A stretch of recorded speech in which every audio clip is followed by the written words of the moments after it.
Those who are interested in the history of crime know very well that the Mafia is a Sicilian secret criminal organization, but for the common man, and especially for the journalist who wants a loud headline, the Mafia can be anything. Here, in the African-American gang of Sam Christian from Philadelphia for its visibility, blatant insolence and cruelty also received the name Mafia, only Black Mafia.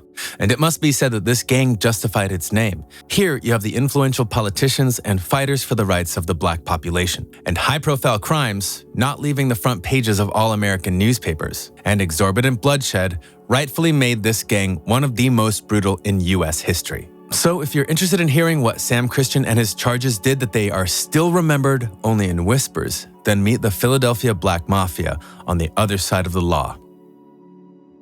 We will begin our story today with a description of the social and political environment that had developed by the time the Philadelphia Black Mafia was active, for these aspects are very important for a fuller understanding of this story. The mass migration of African Americans from the southern states of the United States to the north began in the 40s of the 20th century. Philadelphia, one of the largest cities in the country, was home to many factories and mills that operated during World War II to fulfill war orders. These factories needed cheap labor, so the influx of immigrants came in handy.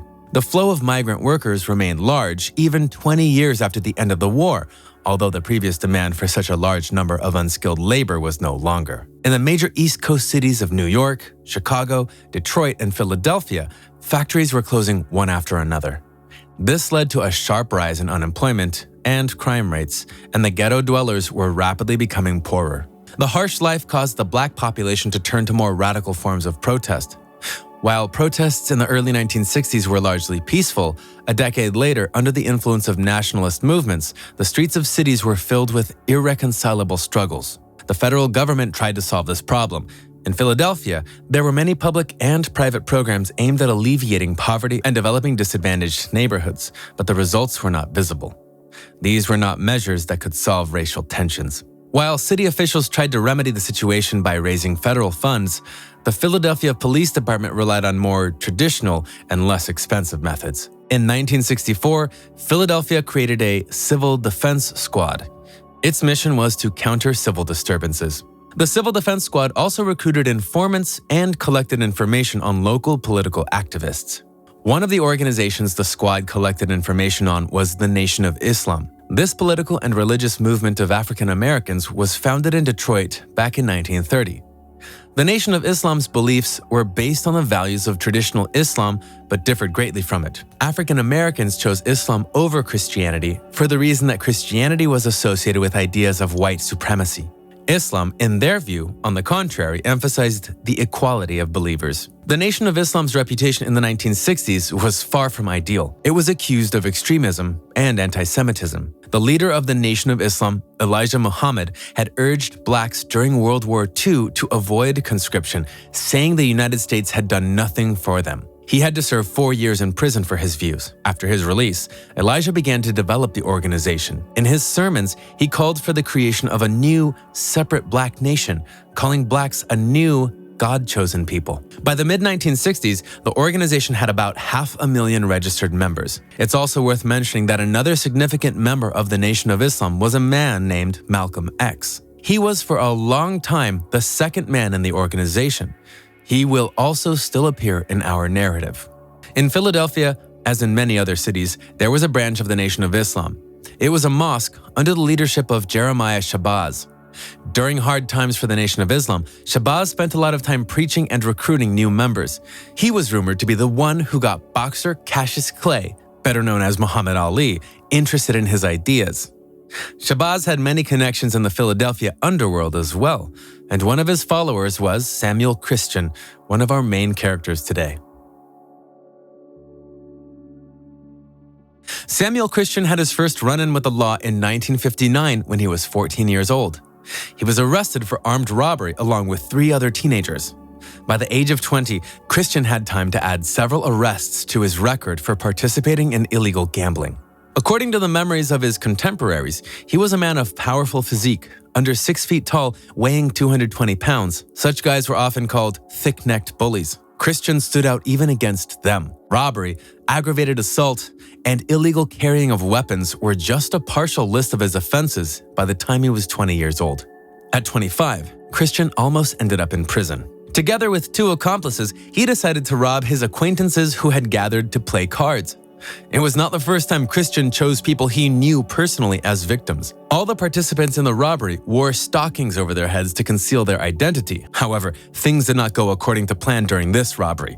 First, a scuffle ensued, during which Christian's stocking was pulled off, and then gunfire broke out, killing one of the players. Subsequently, 3 of the victims were able to identify Christian as one of the participants in the robbery, but he was lucky to escape punishment. The case was dropped because the victims were afraid to testify against him. Sam's brutality was legendary. One detective from Philadelphia later described Sam as follows: "If you see him on the street, then immediately pull out your gun. If he sees you and even suspects that you are going to arrest him, he will shoot you first." Sam tried to gather around him the same most ferocious and embittered scumbags capable of terrorizing anyone. Researchers believe that the gang, later called by journalists Philadelphia Black Mafia, was founded by Samuel Christian no earlier than September 1968. The exact number of its members at the dawn of the organization is unknown, but the names of all its leaders are known. The leadership of the Black Mafia in 1968 consisted of 14 people. These were relatively young people, the average age of which was 29 years old. Virtually all of them by then already had an impressive list of arrests, most of which involved violence. The very first documented crime committed by the Black Mafia is believed to be a murder that took place on April 19, 1969. On that day, Nathaniel Williams, nicknamed Rock and Roll, one of the founders of the group, invited some acquaintances from the Black Mafia to play dice. He himself did not play and left. However, half an hour later, several armed men burst into the room where the game was held. Threatening with weapons, they forced the players to give them all the money and valuables. To the leaders of the Black Mafia quickly reached the rumors that the organizer of this audacious robbery is Williams himself. One of the witnesses told Sam Christian that he saw Williams driving the car that drove the raiders away from the scene of the robbery. Sam deemed this sufficient evidence, and that same day, 2 hours after the robbery, several eyewitnesses witnessed Williams being forcibly removed from a bar on 15th Avenue. The next day, his body, bearing the marks of 4 bullet wounds, was found in a Philadelphia suburb. The murder was characterized by local police as a Black Mafia execution. The police were even able to arrest one of the suspects, Sam's sidekick, Jerome Barnes.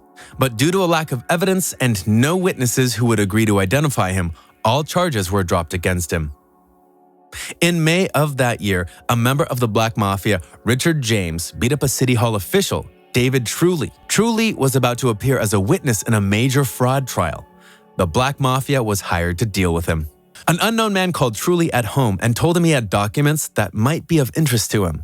Intrigued, Truly arrived late at night on the outskirts of town, where he was met by several dark-skinned boys, James among them.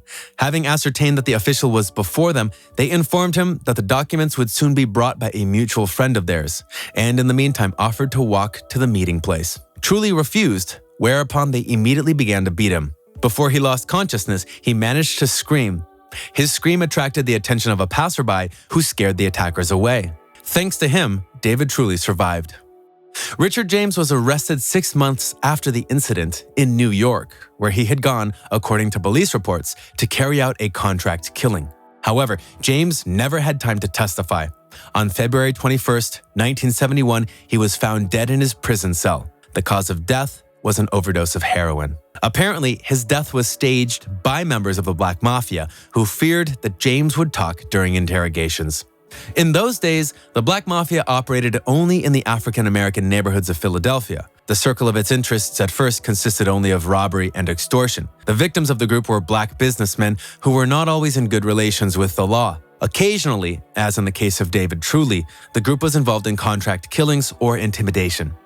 However, Sam Christian realized that such a path would never lead his team to big money. The gang could not yet afford to deal in drugs because they lacked the necessary amount of money to buy the goods. And then they decided to engage in extortion on a broader spectrum, terrorizing legitimate businesses as well, not as before entrepreneurs operating in the black or gray economic zone. In order to make money from extortion, the gang needed a reputation for being really badass guys who would stop at nothing to intimidate their victims. Earning that reputation is what the guys set about doing.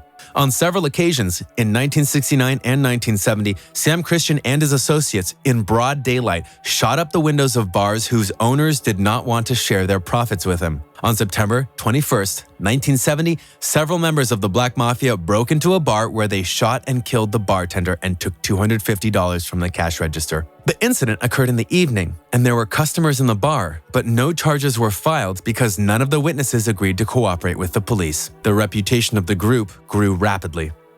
Gradually, Sam Christian, in addition to extorting businesses en masse, cracked down on all the local small gangs. However, in early 1970, the Black Mafia faced such a competitor to fight with which she was not yet able to. This was a group of black Muslims who were affiliated with Temple No. 12, one of the divisions of the Nation of Islam.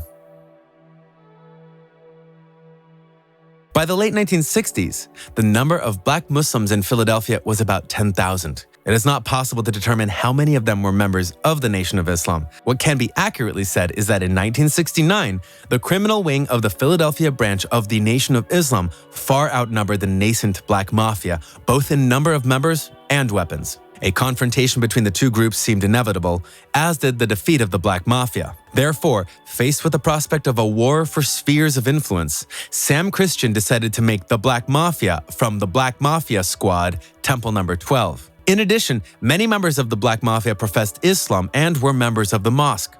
Sam converted to Islam back in the mid-1960s, being impressed by the sermons of Elijah Muhammad. Now, after the merger of the two groups, he reported directly to its leader, Jeremiah Shabazz. Some members of the Black Mafia then decided not to embrace Islam. However, they continued their work under Sam's protection, but now had to pay a higher percentage of their profits as tax.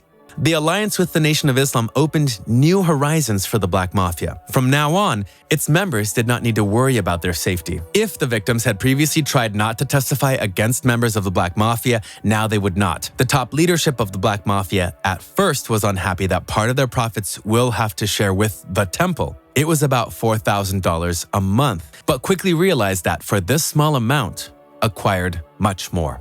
Black Mafia has become a serious political problem for local authorities. Whereas before, the Black Mafia was simply a gang of black men, now it could exploit the theme of race and religion. And Sam's lawyers did not fail to take advantage of this. There was a case when two defendants in the same case were able to appeal the verdict on the grounds that it was based on racial and religious prejudice. Now, any unremarkable case of robbery and extortion involving a member of the Black Mafia took on serious overtones. Another unobvious advantage of the merger was the ability of black Muslims to hide unwanted criminals in their mosques. Local authorities tried to avoid any conflict situations with the Nation of Islam and tried not to disturb it unnecessarily. The Black Mafia also had the opportunity to recruit new recruits from among the prisoners. In many prisons in the northeastern part of the United States, a large number of black Muslims were serving their sentences. They were a large and cohesive force, and the Black Mafia was expanding its ranks at the expense of some of them, then making money right in prison. Many young prisoners joined their prison gangs for protection from other prisoners. This protection was not free, and it was paid for with money. The Black Mafia also exploited those businesses owned by the Nation of Islam in Philadelphia. Since none of the members of the Black Mafia had official jobs, they took fictitious jobs at firms owned by Temple No. 12. Having secured such an influential support, the gang decided that now it cannot look back on the law. And shortly after merging with the Nation of Islam, Black Mafia committed one of the most notorious crimes in the history of Philadelphia. On January 4th, 1971, 8 members of the group, led by Nudie Mims, robbed a furniture store. The fact of the robbery itself is not surprising, which is not the case with the brutality with which the robbery was committed. Although none of the 20 people in the store at the time of the robbery offered any resistance, all present were brutally beaten and 2 were shot. Mims personally doused the bodies of those shot with gasoline and then set them on fire. The Sam gang's loot was $3,000. Such a small amount of money forced law enforcement to look at another reason for such a brutal robbery. The management of the store repeatedly received from the Black Mafia demands of payment for protection, but refused to pay. Mims would later be sentenced to life in prison for his part in the crime. A month after the furniture store robbery, a couple weeks apart, gang members robbed 2 banks. The robbery scheme in both cases was roughly the same.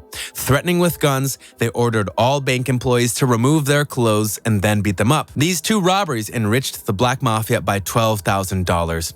On September 6, 1971, 7 members of the Black Mafia, led, this time by the gang's founder, Sam Christian, robbed the Adelphia bar in Atlantic City. There were 25 customers in the bar at the time of the robbery, but that didn't stop the attackers. All of the patrons were tied up and the manager was beaten.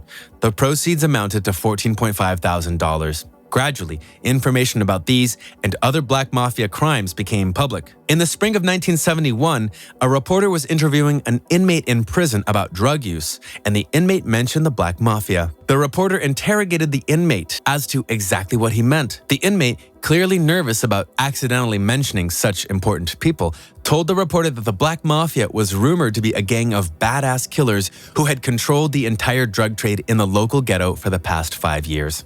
Another former drug addict, in an interview, said that he had to deal with those dealers who had been taxed by the Black Mafia. According to him, those dealers who were not able to pay Sam the right amount of money right away usually got a second chance. The dealer would get even more product to sell in a shorter period of time. If the dealer did not manage to collect the required amount of money, he was killed. From the very beginning, the members of the group thought about getting involved in selling drugs.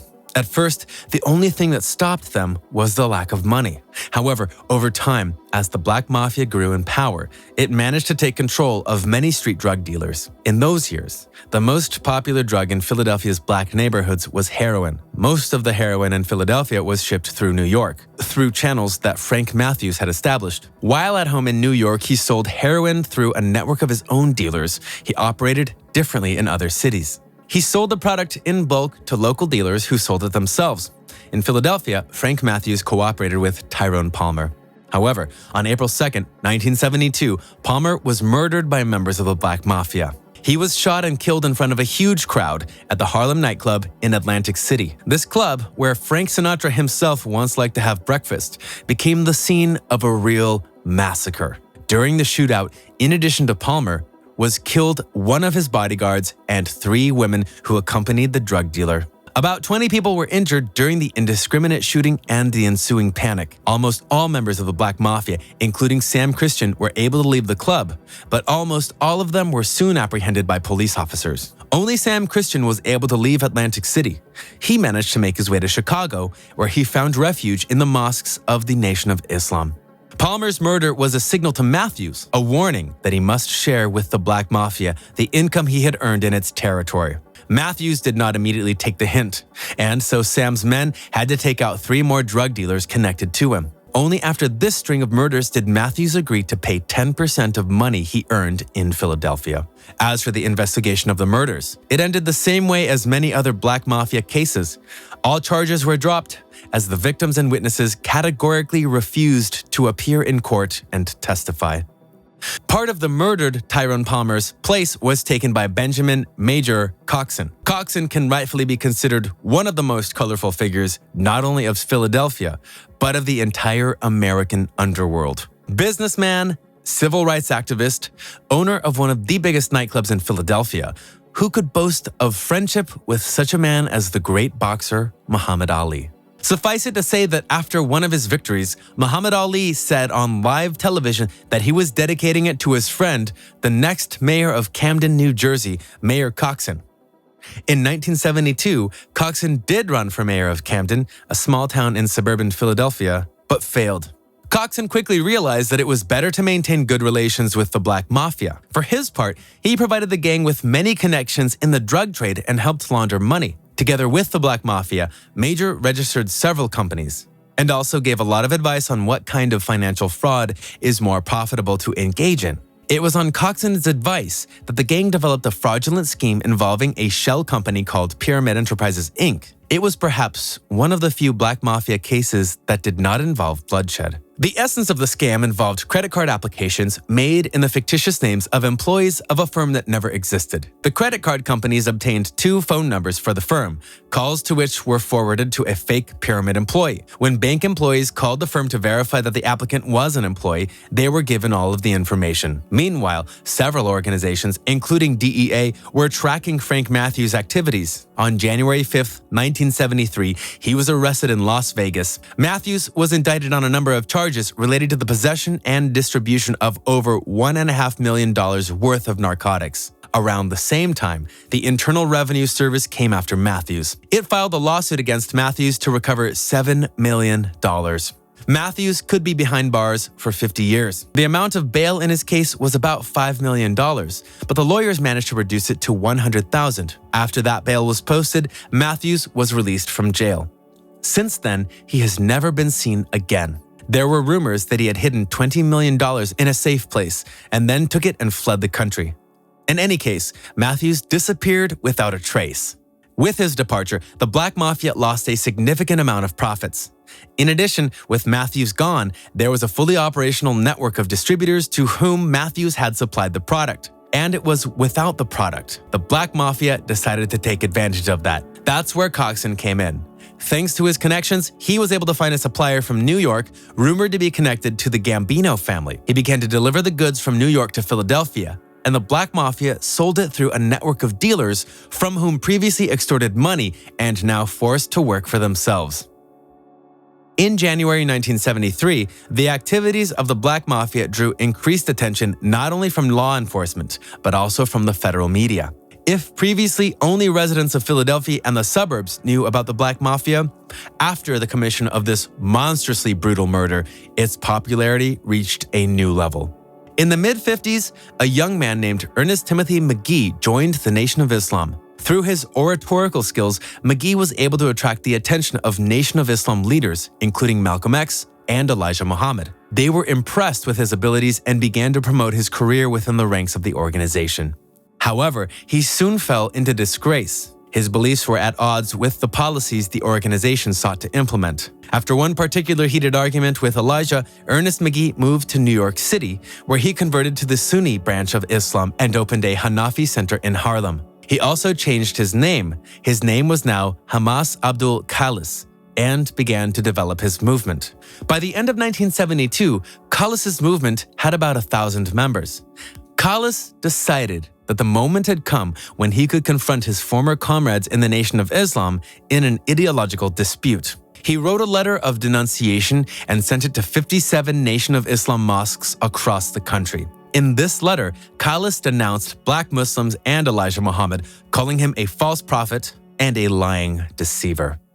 A few days later, Khalis sent another letter accusing Elijah of duping and deceiving people, robbing them of their money, and furthermore condemning them to a road of hell, and urging congregants to leave the sect. The mosque in Philadelphia also received its copy of the letter. A few days later, a meeting of Black Mafia leaders was called, at which it was decided to kill Khalis. On January 12, 1973, several members of the Black Mafia traveled to Washington, D.C., where Khalis had a 3-story house for reconnaissance. They were satisfied with the results of their reconnaissance. There were no guards outside the house.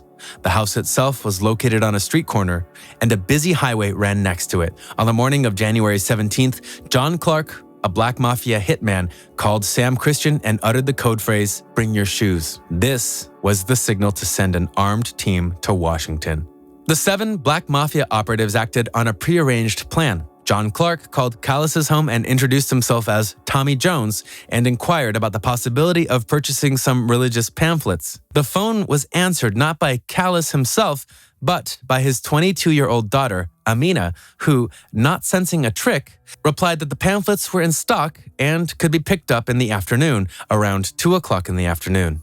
At the appointed time, the whole gang drove up to Khalis's mansion in 2 cars. 2 of the gang members knocked on the door. Khalis's daughter Amina, who was lucky enough to survive the massacre, later recalled that she looked out the window and saw 2 well-dressed guys in the courtyard. She noticed that they each had a cigarette behind their ear, which she thought was highly unusual for Muslims. Amina did not open the door herself because according to Hanafi religious principles, a woman should not open the door to strangers. The door was opened by her brother, Daoud, leaving it on a chain. The visitors asked for a single pamphlet and handed Daoud an amount exceeding its value by $1. Daoud excused himself briefly to a room to fetch the change. As he was about to hand it over, a gun was held to his head. John Clark told Daoud to open the door and step away from it. Once inside the room, one of the Black Mafia operatives yelled that it was a robbery. The bandits gathered all of the adult occupants of the house into the living room, where they laid them face down on the floor before tying everyone's hands and feet. Clark loudly asked those present if anyone else was in the house,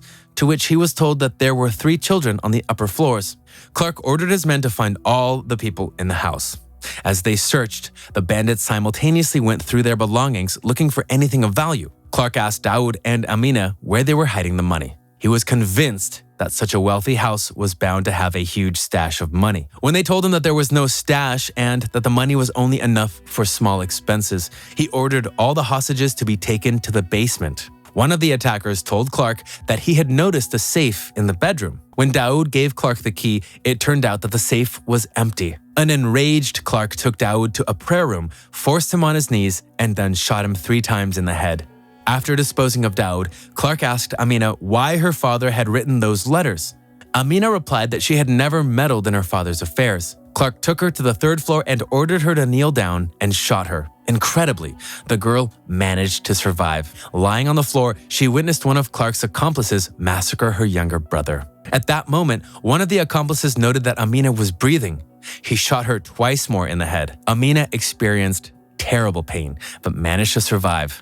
The thing is that the bullets used by the militants were old. When the bullets hit Amina's head, they flattened. Despite being shot 3 times in the head, she not only survived, but did not even lose consciousness. At the same moment, another person suddenly entered the house. It was a friend of Khalas's family, Abdul Noor. Abdul met Khalas's wife, who had forgotten her wallet at home, not far from the house, near the local supermarket.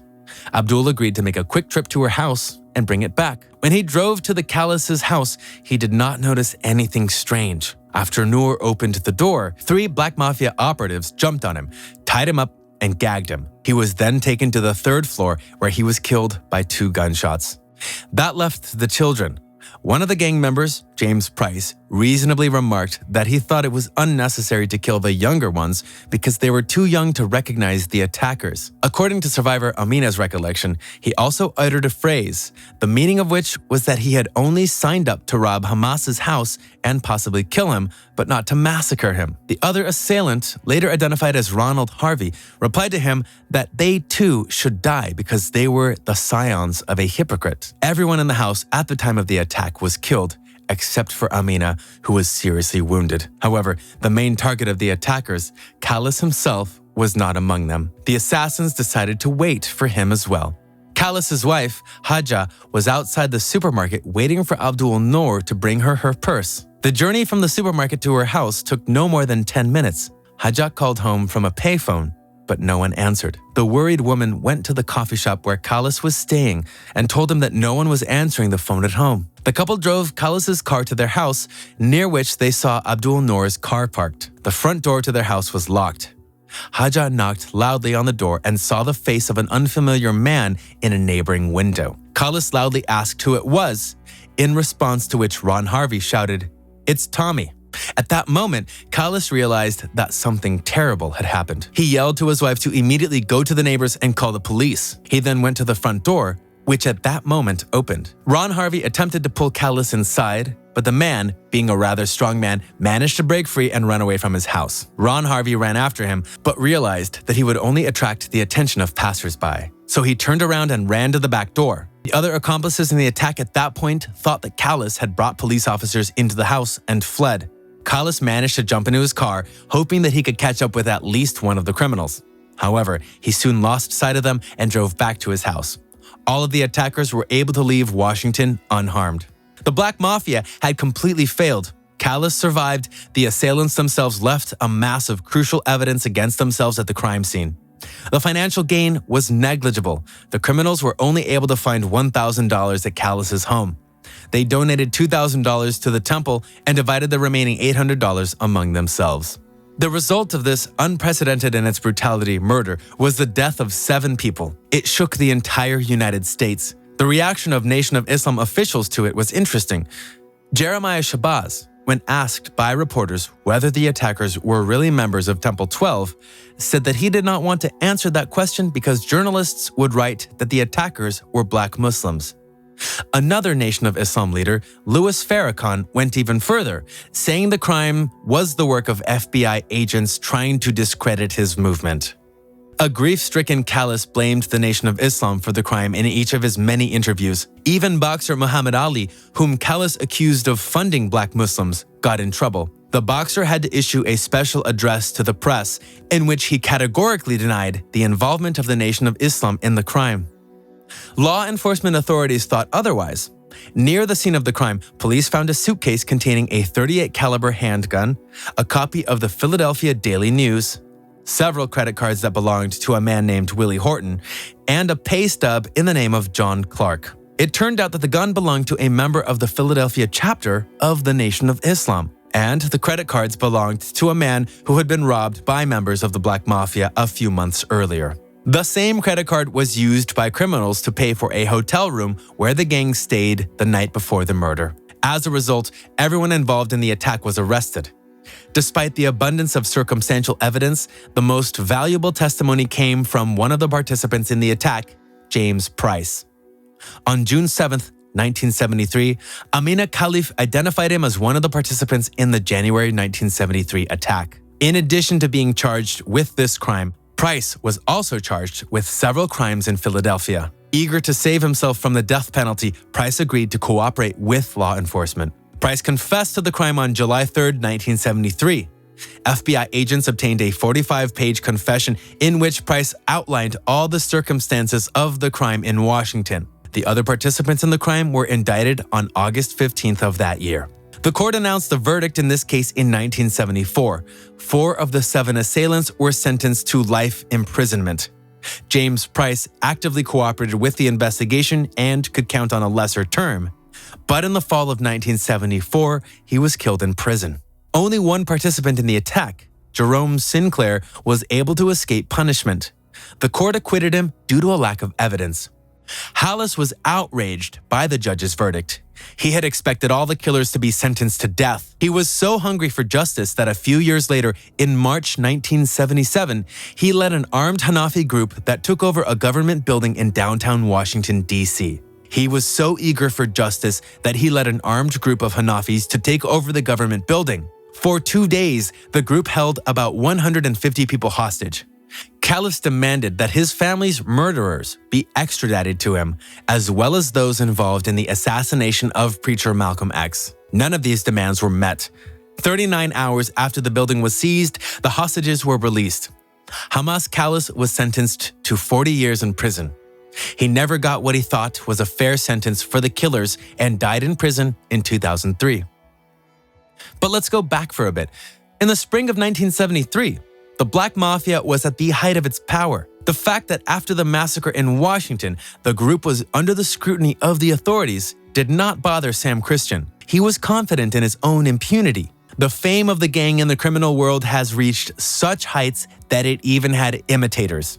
With them, however, the gang members were not particularly ceremonious and killed. All criminal enterprises of Black Mafia were thought out. Jeremiah Shabazz provided the gang with Nation of Islam mosques across the country as safe houses, meeting places, and warehouses. And Coxon provided Sam Christian with connections in the underworld that he could never have dreamed of before. Coxon played a vital role in making deals, was the organizer of many financial scams. Coxon did not take into account only one thing. After he brought Sam Christian with useful to him people, he ceased to be necessary to him. And soon, the Black Mafia had a reason to eliminate his former accomplice, who knew too much. The Black Mafia continued to run the heroin trade in Philadelphia. Its suppliers were people who were rumored to be connected to the Gambino family. In the spring of 1973, another shipment was sent to Philadelphia. This cargo did not reach the Black Mafia. On the way, it was accidentally intercepted by two dark-skinned guys, Hilton Stroud and Walter Tillman. In fact, they were ordinary small gangsters who could not count on such a booty and did not even know what to do with it. The Italians wanted to recover the goods that belonged to them and turned to Coxon for help. For the capture of Stroud and Tillman, he was promised a reward of $300,000. Coxon turned to his partners from the Black Mafia and made a deal with them. Sam's friends were to find the thieves for $200,000. Members of the Black Mafia coped with the task just terrible. On the morning of May 1st, they tracked down Stroud and Tillman, after which they shot them in cold blood, but without asking where the heroin was. Coxon's New York partners were furious. They realized that with the murder of Stroud and Tillman, the last thread that could lead them to the lost heroin had been destroyed. To make matters worse, the murder made the front pages of every Philadelphia newspaper. The New York people refused to pay Coxon. The Major was in a quandary. Black Mafia believed that fulfilled its part of the deal and counted on the promised Coxon $200,000. He had no such money. For several weeks, Coxon traveled around Philadelphia, vainly trying to borrow such a sum of money from any of his acquaintances. The Major had no illusions and knew what awaited for him if he did not pay up on time. Early in the morning, June 8, 1973, Major was awakened by a knock on the door. Samuel Christian himself and the second most important man in the organization, Ron Harvey, had arrived at his house. There were two other guys with them. The early guests told Coxon they wanted to discuss something with him. Coxon let the company into his house. He didn't feel threatened. Both Sam and Ron had been to his house before and were familiar with his family. However, after everyone had gone into the living room, the unexpected happened. Ron Harvey pounced on Coxon and knocked him to the floor. At this time, other gang members were tying up Coxon's family members. Coxon's 13-year-old stepson, Lex, was also bound and gagged. He was left lying in his own bed. After waiting for his attacker to leave the bedroom, Lex got out of bed and walked to the sliding window. With his hands tied behind his back, he managed to open the window and climb out. Coxon's neighbors lived 130 feet away. Lex was able to get to the door of their house. Once near them, he started banging on them with his head. Luckily for Lex, the neighbors were awake and let him into their home. While Lex got to the neighbors, the Black Mafia killed his entire family. Police arriving soon afterward found 4 bodies in the house, bound hand and foot. Each of the dead had been shot. Only Coxon's common-law wife, Lois, survived. She had been severely wounded and was later blinded from her injuries. Police began questioning witnesses. Residents of the neighborhood were unable to tell authorities anything important, except that they had seen 4 dark-skinned men in a black Cadillac. Lois told investigators that she had time to hear her husband's last words. After he opened the door and let the criminals into his home, he uttered, "Hey, Sam, come on in." She was also able to identify one of the attackers, Ron Harvey. A few weeks after Coxon's murder, Ron Harvey was subpoenaed to testify in the Washington, D.C. murder case. In his candid confession, Price described him as one of the protagonists in that drama. Ron Harvey never showed up at this hearing, for which he was later arrested for contempt of court. On July 3rd, Ron Harvey was also indicted on 11 counts related to the murder of the Coxon family. Ron's wife, Lucinda, was able to post bail of $165,000, after which Harvey fled the city. He was able to secretly leave Philadelphia and move to Chicago, where he found refuge in one of the mosques of the Nation of Islam. Sam Christian also left Philadelphia. He hid in one of the mosques in Detroit. It did not take long to find them. On March 27, 1974, Harvey was arrested by FBI agents. This time, the set bail amount was $5.5 million. On November 21st of that year, he was sentenced to life in prison for the murder of the Hallis family in Washington. 3 years later, he went on trial again, this time for the murder of the Coxon family. The outcome was another life sentence. Shortly after this conviction, in August 1977, he died of heart failure in a prison hospital in Springfield, Missouri. Sam Christian was not able to remain free as long as Harvey. He was arrested on December 11, 1973. Authorities set bail at $1 million. However, Sam was never convicted of the murder. Witnesses refused to testify against him. The only crime for which the investigation was able to charge him was a 1971 robbery of a Harlem liquor store, during which a police officer was shot and killed. Sam was sentenced to a 20-year prison term, but was paroled in November 1988. After Sam Christian's arrest, the post of supervisor went to Eugene Bo Baines. On New Year's Eve, 1974, the Black Mafia decided to organize a ball for the leadership and especially close. It was attended by about 50 people. This ball was held in one of the best ballrooms in Philadelphia. However, it was one of the last celebrations for Sam's comrades in arms. On August 22, 1974, Philadelphia police searched the home of a member, George Sampson. There they found 2 shotguns, a pistol, 25 bags of heroin, and ledgers. In these books, investigators found the names of local businessmen and bankers from whom the Black Mafia had extorted money. That same year, the Drug Enforcement Administration completed its 6-month investigation, which revealed that the Black Mafia had imported heroin and cocaine from Jamaica. This was a significant breakthrough in the investigation, as it was previously believed that the heroin was coming primarily from New York. The change of supplier was most likely related to the events in New York and the departure of Frank Matthews from the business. The DEA leadership did not hide its joy when it received evidence that the Black Mafia was still involved in the drug trade. The moment Sam Christian's successors found new drug suppliers, they signed the entire organization's death warrant. It was much more convenient and sensible for the Black Mafia to engage in extortion of street drug dealers rather than participate in the trade itself. Cases of this type of extortion were virtually unprovable.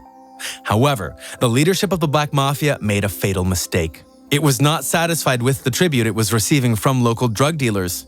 Wanting more, the organization seized a large part of the heroin market in Philadelphia. In September 1974, 21 people were apprehended in a nighttime raid conducted by federal narcotics agents and members of an organized crime task force. The head of the Drug Enforcement Administration, John Bartles Jr., declared that the infamous Philadelphia Black Mafia had been destroyed.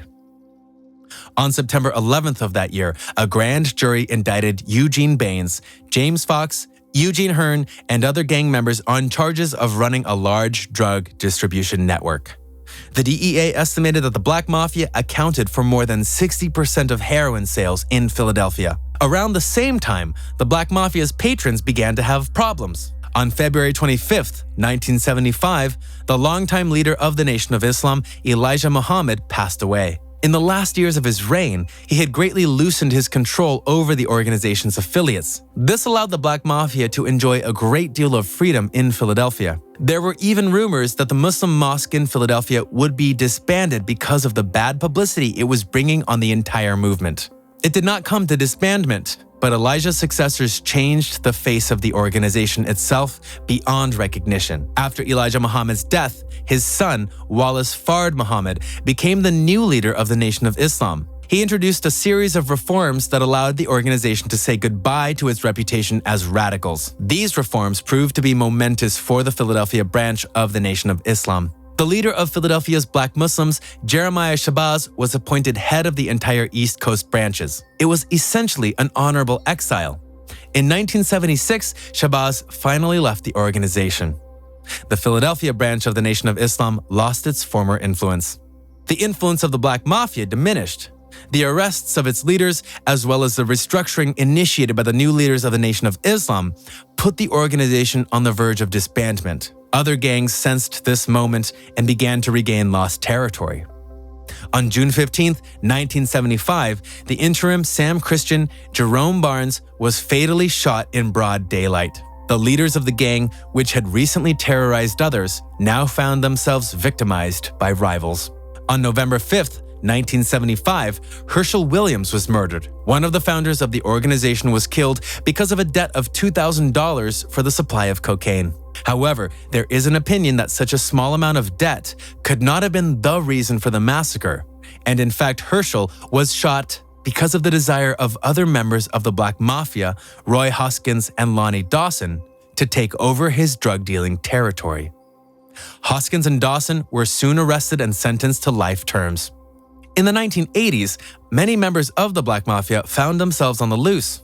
They tried to reclaim their spheres of influence, but most of these attempts failed. One member of the group who made such a failed attempt was the organization's former hitman, Russell Barnes. Barnes was released from prison in 1985 after serving a 10-year sentence for heroin distribution. Once free, he joined one of Philadelphia's youth gangs and began extorting street-level heroin dealers. However, 6 months after leaving prison, Barnes was murdered. Sam Christian's return to the streets of Philadelphia went largely unnoticed. He was paroled on November 4th, 1988, at the age of 50. It is known that he tried to win favor with the second generation of the Black Mafia and tried to mediate between the then warring factions. However, Sam did not succeed. The youth rejected him. One investigator later remarked, "Sam wanted to teach the kids discipline, but it's unlikely these kids knew what discipline was like in the Black Mafia of the 1970s. Sam was arrested in July 1990 for possession of crack cocaine. He violated his parole and went back to prison. Released in the mid-1990s, the former head of the most dangerous criminal syndicate in the history of Philadelphia tried to lead a law-abiding lifestyle. It did not always work. January 22, 2002, he was again arrested for violating the terms of parole. Sam passed away on March 6, 2016, in a nursing home. Most of his associates died in prison. Nudie Mims, serving a life sentence, died in a Minnesota prison in 2012 at the age of 69. Samuel's successor as head of the Black Mafia, Eugene "Bo" Baines, was lucky enough to die free. It happened in 2012 when he was 73 years old. The Black Mafia was replaced by young people in the form of the Junior Black Mafia. Some researchers believe that some members of the old Black Mafia served as mentors for members of the new syndicate, but this is not true. The old guard had little to no influence on the youth. Attempts by Sam Christian and Phil Barnes to gain a place in the new hierarchy caused only irritation. Law enforcement initially attributed a key role in organizing the second generation of the Black Mafia to Robert Nudie Mims, but there was no concrete evidence of his involvement. The founders of the younger Black Mafia, Aaron Jones, Mark Casey, and Leonard Patterson, copied some of the details of the old organization, but were aware that times had changed. They focused entirely on selling drugs. Sam Christian's favorite way of making money, extortion and intimidation, was no longer profitable and was abandoned. The founders of the Junior Black Mafia began by recruiting their friends to sell drugs. Jones took on the role of its head. If at first the management group included all the founders of the gang, then over time it was Jones who concentrated all the power in his hands. In order to get into the organization, the candidate had to have his own network of drug distribution. Pennsylvania authorities estimate that the Junior Black Mafia was able to go a long way in just 3 years of existence. By 1990, it had approximately 100 members and about 300 street-level drug distributors. However, it rather quickly became mired in conflicts with other Philadelphia gangs, where it clearly lacked the anger and ruthlessness of its predecessors. So despite a number of traits that made it similar to the brainchild of Sam Christian, it was nowhere near the old Black Mafia that terrorized Philadelphia in the 1970s. Most of the leaders of the Junior Black Mafia were dead or in prison by 1992. In the case of the Philadelphia Black Mafia and its leader, Samuel Christian, we are dealing with one of the most violent gangs in the history of the 20th century. Samuel Christian was unique in that the mere mention of his name could instill fear in the inhabitants of the streets of Philadelphia and its neighborhoods. He was the personification of the gang he created. However, after he was released from prison, he found himself virtually out of business. He survived the old organized crime in Philadelphia and remained only a reminder of it.